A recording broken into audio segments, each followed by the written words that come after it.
Mamaya na guys, i-update ko kayo pag luto na. Ito yung ano natin chicken apritada. Dun yung chicken binano ko pa. So mamaya i-up ko kayo. Bye!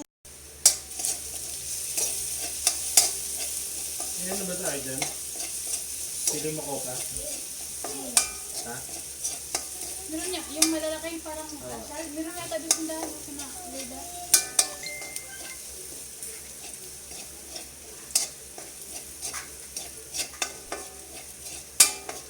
Okay, nagluluto tayo. Hindi naman pala kumplito yung ano.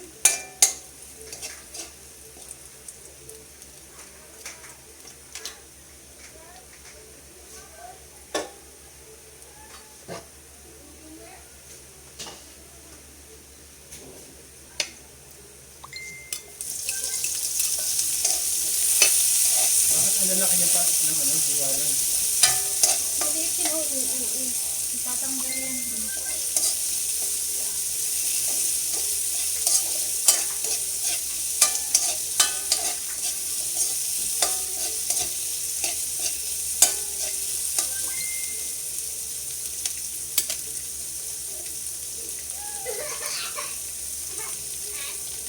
Ano na naman?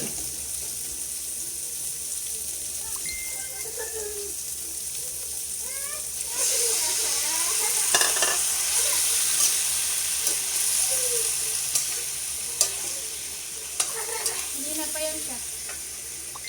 Kakairit na yung biyak na.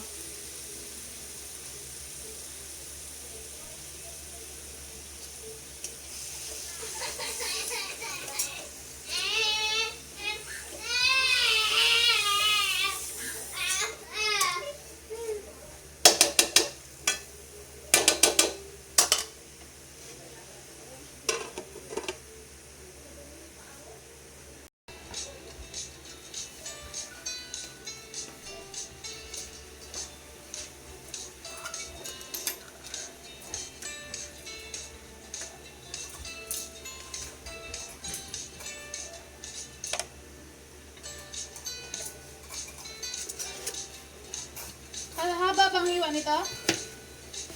Haba ang hiwa.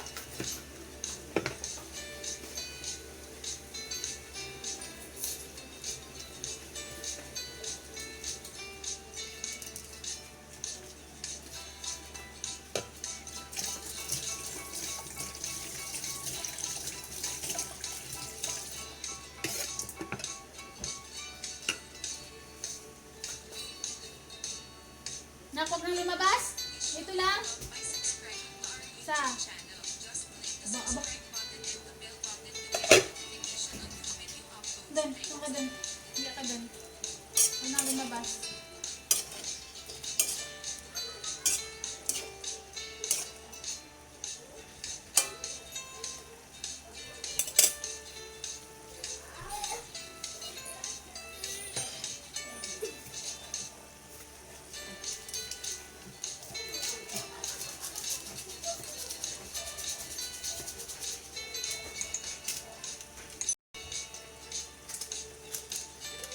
Lagyan natin ng paminta.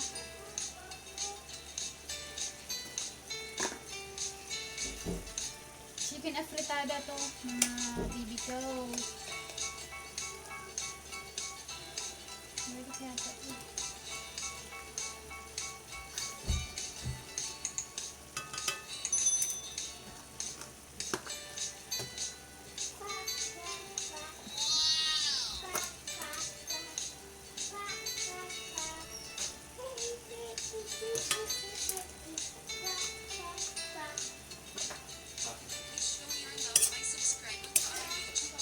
Kasi lagyan mo na kagad ng paminta. Parang malasa yung ano. Ikaw ang sabaw nito? Hindi, ikaw. Bakit sinabawan yun? Yung, ano yan, yung onions mo. Sasabaw. Hindi na ako magsasabaw nito, magsasabaw pa ako dito. Tubig na lang. Balisahan mo naman yun. Luto ka lang sa akin.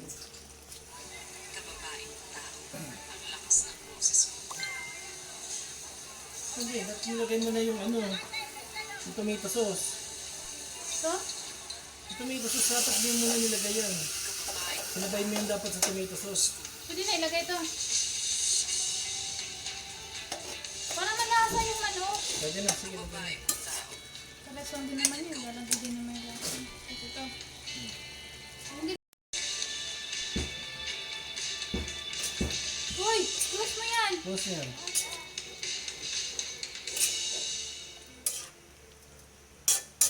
Nathan! Ilagay mo na. Lagyan na natin to. Hindi pa. Papakuloy mo pa yan.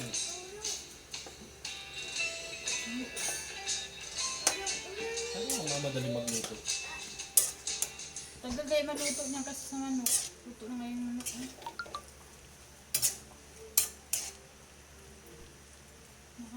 Hindi pa luto yung manok na yan.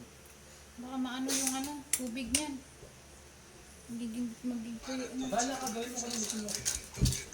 Oh yeah. Gawin mo natin dapat may ito.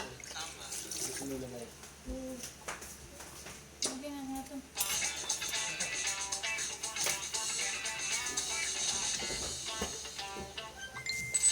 What is up sa inyo mga inaanak? Andito naman na yung Ninong Ray at ngayon ay sasagutin natin ang napakahirap na tanong. Ano ba ang pagkakaiba ng minuto sa afritada, sa mechado at caldereta? So yes, apat na putahe ang lulutuin natin ngayon. Ano na sinabi ko kanina?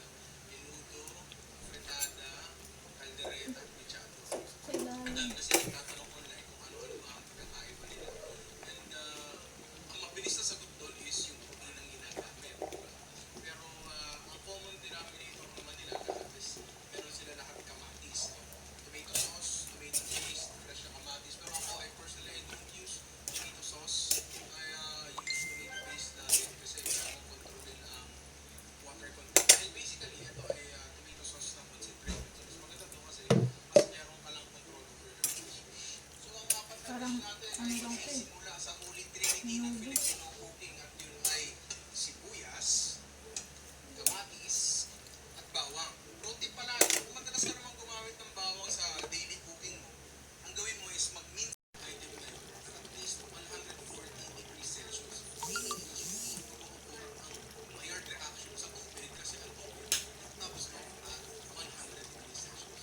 Unless pressure is involved, tsaka natin mag-shot. So, yung pagtigisa ng sibuyas, bawang, kamatis, yung Maillard reaction na nag-uupuran. Ang nangyayari is sinunus na natin yung naturally present na proteins and sugar na nandun sa produkto. Dahil ginagawa natin yun, so may bigyan natin ito ng mas masarap na lasa. Pwede mo ito para sa white sugar at caramel. Basically, caramel is just white sugar na binigyan mo ng Maillard reaction. Pero ang Nathan! Sure na pang lahat ng karning gagamitin natin ulam. Hindi naman nakikito. siring, initulustahin natin siya sa high heat bago tayo maglagay ng kahit anong liquid. Sabi dahil, pakita ko na lang. So, ang unang natin lulutuin ay afritada. Ito ang ating manok. Lalagyan lang natin ang patis. Sakto lang, kung wala ko siya ng marami. So, ito ang ating wok na mainit na ilalagyan natin ng mantika of choice. Chicken oil ang gamit ko dito. Make sure na skin side down muna ang ilalagay natin. And huwag natin ika-brown. Pwede natin inaanap. Hinahanap lang natin gawin dyan ay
madami ng tubig nito.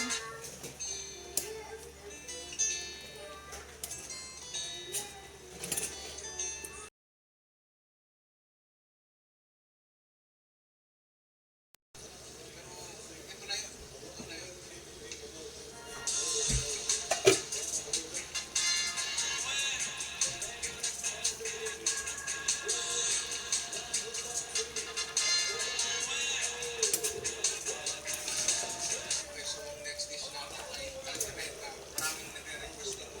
Recipe na to kasi pinulit ko sa isang circular pare. Marami nag-try. Marami nagsasabi na masarap ito. So, gawin na natin. Ngayon, ganun pa rin nasimula natin. Sisirapan natin ang karne natin for the Maillard reaction. Tapos yung beef natin. Yung beef na ginamit ko ay kalitiran. Sa mga ganitong klase, is pinakamaganda na meat na pinakamatigas na pinambaga. Mga may ganito. Kasi tinawag ko kalitiran. Ano dyan? Ian Martley. Yan. Matigas yan.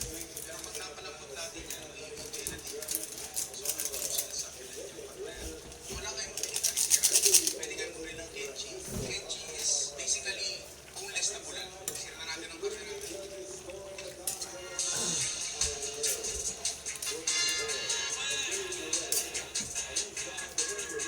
Kaya pa rin natin gawin. Tanggalin natin ito. Nag-iisa tayo ng bawang sibuyas at pula.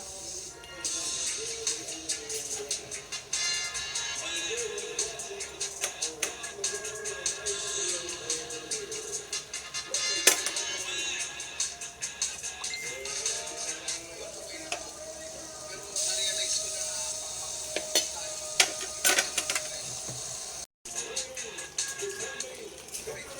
Chicken menudo, pork menudo.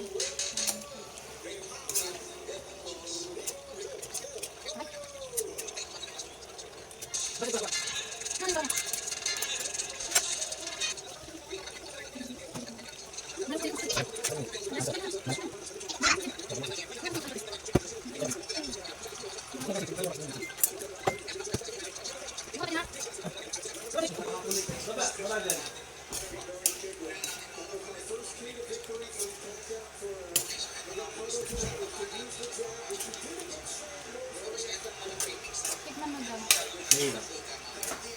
Lalo mo ba?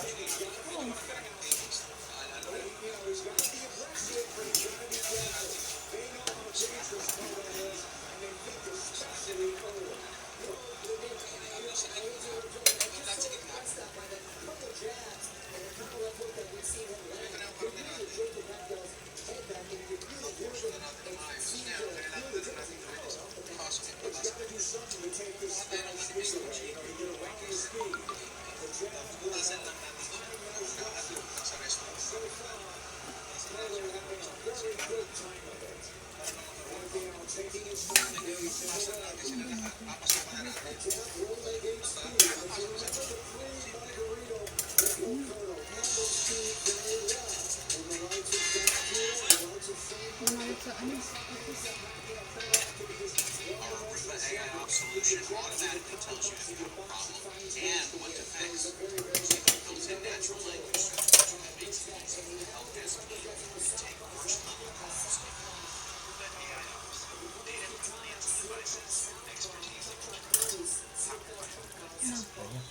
Ano ito?